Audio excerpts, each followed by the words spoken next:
Oyez les copains! Alors je vous souhaite une très belle année à tous. J'ai vu que dans ses vœux, Emmanuel Macron nous invitait tous à nous demander ce qu'on pouvait faire pour la France. Bon, sur ce coup-là, Manu, j'ai quand même un petit peu envie de dire miroir. Mais bon, de mon côté, j'ai quand même trouvé un petit quelque chose. Oui, en fait, j'avais envie de vous parler de l'anniversaire d'un grand événement. Oui, il y a tout juste 20 ans aujourd'hui. Alors non, ça peut pas être ma naissance, non. Non, puisque j'ai eu 22 ans l'année dernière. En revanche, il y a tout juste 20 ans aujourd'hui, la vague Titanic commençait à déferler sur la France. Alors certes, il valait mieux kiffer l'air marin et le bignou, mais moi, j'ai kiffé. Ah, j'ai tellement kiffé que j'ai vu ce film 7 fois au cinéma. Ah oui, je pense qu'à moi toute seule, j'ai remboursé la proue du bordel. Je rappelle tout de même que j'avais le cœur d'une adolescente pleine d'espoir et de rêves, tout juste 14 ans, et les hormones qui vont avec. En clair, j'étais pile dans leur cœur de cible, et je peux vous dire qu'ils m'ont pas loupé. Mais attention, j'étais pas la seule.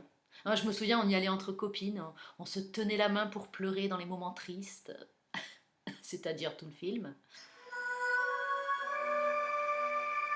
De toute façon, les garçons, ça les intéressait pas trop de venir avec nous. Bon, en même temps, 3h15 de bobine pour tenter à la fin de galocher une meuf qui a des bagues plein la bouche et de la morve tout autour.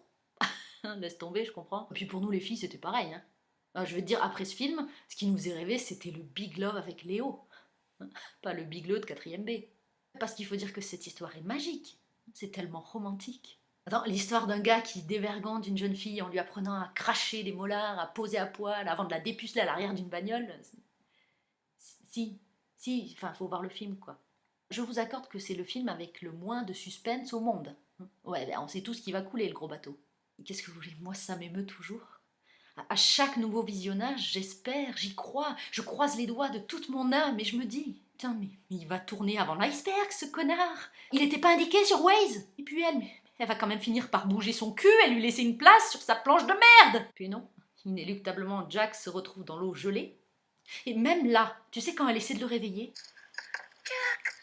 j'ai toujours l'espoir qu'il ouvre un œil en disant oh putain, oh, désolé, je crois que je me suis assoupie. Oh, j'ai dû faire un micro-coma à cause du microclimat, mais ça va.